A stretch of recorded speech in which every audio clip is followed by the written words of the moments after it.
Transportation Committee report. And the first issue is 8.2.1, creating red zones on both sides of the garage exit at 4300 Horton Street. Is there a, I know there was some discussion by former Councilmember West about this. Yeah, can we have some clarity? There's a mistake on that report. It's not the Artist Co-op HOA, it's Horton Street Lofts HOA. They're the ones that have requested this, Horton Street Lofts. Oh, okay, on 261, yeah. And we don't know, the question that was brought to us earlier today was about the local Contacting them. contact with people. Right, so at the Transportation Committee, there was some question as to what the impacts of parking would be in that area if we were to put the red curb, and how much red curb to put in there. We would need at least 10 feet on either side of the driveway there in question to improve sight distance in that area. So if you put a 10-foot red curb on either side of that driveway, you would eliminate at least one parking on the north side of the driveway and probably one parking space on the south side of the driveway. Right now, when I was out there today, there was 2 cars parked on the south side of the driveway, one illegally because it was extending into another curb cut just to the south. There's about 28 feet between 2 driveways, and if you put a 10-foot red curb in there, you'd only leave 18 feet of space where you could park a car. So a smaller car could park between those 2 driveways. On the north side of the driveway, there's about 60 feet of curb there, and if you were to eliminate 10 feet of it, you could probably park 2 cars legally and still have extra room for maybe a motorcycle parking space. So that was the big question at the Transportation Committee as to how many spaces you'd impact, and I know there's a high demand for parking in that area if we paint these curbs. The problem here for the members of the HOA is when they exit onto Horton Street, the visibility is impaired because the car is parked too close to the exit. And that's also where Sherwin comes into that T intersection, or very close to it. So if we can extend the red curb, it will give more visibility and improve the safety. That's what they were asking for, and I supported that. And as far as notifying the surrounding people, the HOA are mostly the people that are, the residential people that are surrounding that. And we all know parking is a problem, but visibility when you come out onto Horton is a problem too. Many times when I come out Sherwin, to turn either left or right on Horton, it's very difficult to see traffic. So I would ask the council to support this request. Any other comments from staff? I see public, I'll get you. Any other comments or questions, clarifying questions from council? I have a question, is on 8.2.3, if I may. No, we're on still on 2.1. 1 by 1, okay. Yeah. So what is our process then in terms of notifying people? I understand that the request comes from the HOA. Do we, after we make a decision, then notify people, or how is this going to work? Well, many times in advance of even having it at the Transportation Committee items, we will send notices out to those affected property owners. But this notice we received from the property owner, and then of course we've got the Artist Co-op right adjacent to it, and I believe there's at least 2 people here from the Artist Co-op right now, at least 1 maybe. All right. Why don't you come up if you have public comment on this item?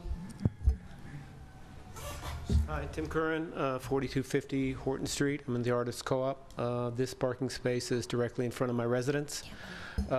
Parking there is difficult. I think this is evidence of the request to have the increased red zone, and visibility is more evidence that the traffic on Horton Street has gotten fast and furious and very dense, and it's a safety issue. And I think the whole area needs to be studied. I think that the traffic calming that's going to be studied north of 45th Street needs to also be studied south of 45th Street, between Sherwin and 45th, all the way down to Park and all the way down to 40th Street. There's a lot of rat run running. There's a lot of local business traffic that gets out of there in a hurry. It's a dangerous place. If you take away this parking place, my daughter, 7-year-old, will be crossing across the street more often without a crosswalk at the peak hours in the morning and in the evening. I think much study has to be done in this area, and there hasn't been enough study done with this, with the parking and with the traffic. I think it's primarily a traffic issue, but also a parking issue.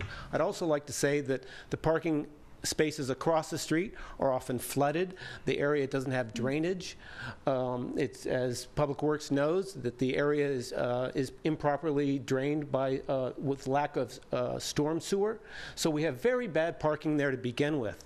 We've also lost a parking space across the street with a red zone to increase the visibility around, or truck turning radius onto Shuren Street. So we've had traffic impacts and parking impacts, and as he's noted, parking there is at a premium. So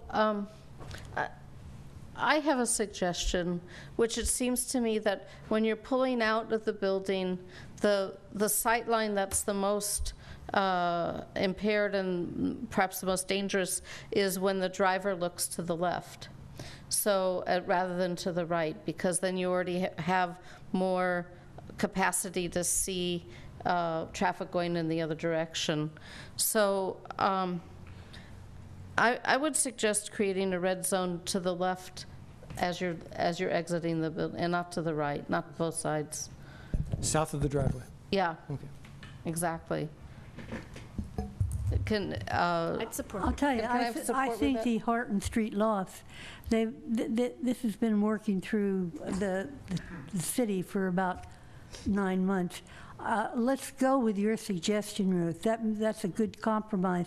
See if that alleviates the problem somewhat, and then they can come back and tell us either it's working or it's not working. So is that a second to the That's a second. amendment? I have to recuse myself because I'm within 500 feet. Great, thank you. So all those in favor of just doing the south side red curb? Aye. Aye. Okay, great. Come back up, Scott. 8.2.2 is a request from Federal Express to remove the westernmost diagonal parking space on the north side of 63rd Street and put a red zone there. Is there any discussion about that? Any members of the public here wishing to speak on that? Anything anybody wants to say about it from staff, from council? Federal Express came to the Transportation Committee meeting, and, you know, they have the big trucks, and rather than have those big trucks out in the street offloading, if we can accommodate them to back in with the removal of one parking space, we are the city, and the people in the city are the winners on that. So I would suggest that we move ahead with Is that. that a motion? That's a motion. Do I hear a second? Were people notified about this in the area? I don't believe there was anybody to notify there. Well, this has been going on for about 4 months now. And there was some notification given early on, but not when this final one was taken. Okay, thank you, Chief. So that's a Second. motion. I'll Okay. second. Martina's second. All those in favor? Aye. Aye. Aye. All right, I don't hear any opposed. 8.2.3 is a request from Parkside Residential to create a 2-hour green zone for all existing parking spaces on Stanford Avenue between Hollis and Doyle, and to remove the white zone near Pacific Rim.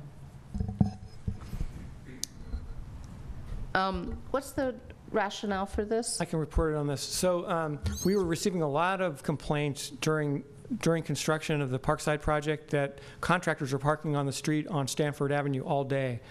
And then, so we had, in discussions with the developer, they've stated that they're going to need parking around the project to serve their commercial spaces that are going to open up when the project's finished. And we thought that it might be a good idea to create the 2-hour zone now so that the contractors won't park on the street all day and take up spaces that the general public could be using. With regards to the white zone, that was added to the request during the Transportation Committee discussion. By whom? I think during the conversation, didn't it come up? Yeah, it came up. It wasn't part of the original request. Wasn't part of the original request by the Parkside developer? Now, which white zone are you talking about? The one on Doyle Street? Or No, the one on Stanford Stanford. Avenue. 2 years ago, we were supposed to remove that white part, right strip on Stanford. That was an action that was taken a long time ago, and Well, nothing ever happened. Well, okay, but I did talk to the Pacific Rim School, and they're all in support of removing that white zone. Of course, of So, course. so the recommendation is to create green throughout for the whole block. I would move that. I think. So the that's a- question that we come up with green zones is one of enforcement. Right. And so I always look to the police chief about whether we're painting something that we're not going to enforce. We have stepped up our enforcement on the North Hollis plan, and this will just be an extension of that. So are you telling us that it'll be enforced, the 2-hour parking? Yes. Okay. You had a couple of hundred parking violations last month. I mean, something's happening. All right. Is there a motion for this? Motion. Is there a second? Second. All right, all those in favor? Aye. Aye. Great. Before we move off the Transportation Committee, I'd like to put something on the agenda for the, are we meeting in December, Ken? No. No, okay, January. I've noticed that U-Haul over at 45th and San Pablo is using the public right-of-way to park their trucks. I've been by there a number of times, and there's usually 6 to 10 trucks there. That is not a proper use of the public right-of-way. Are you asking that be put on the I agenda? want it on the transportation Okay. agenda. Or should it be on public safety? What do you think, Ken? It should be on the Transportation Committee agenda. I'm not sure what we can do at this point because they are legally registered licensed vehicles, and as long as they move every 72 hours, we don't have a mechanism at this point Well, we've got to a cite them. mechanism. Mayor Atkin, They're really taking advantage of the public right-of-way. Mayor Atkin, Yeah. we're here. Okay. I have to admit, the Planning Division is aware of this issue. It's been called to our attention by a neighbor. It's been kind of down our priority list because we're a little bit swamped right now. But it's in conjunction with a business that's operating out of a storefront where the Cash for Gold place used to be, which is no longer there, which is probably a good thing. But it's not a permitted use in that zoning district. Okay. So they need to go away. And they also, wherever they go, they need to have off-street parking for their trucks. So we're in the process of abating it with a notice of violation. But as I say, we just, due to our workload, we just haven't had a chance to get it out yet. That's good to know. Good. But you have motivation now to get out there. We have a lot of motivation now. All right. That's good, that's good. It all works out, guys. All right. So moving on,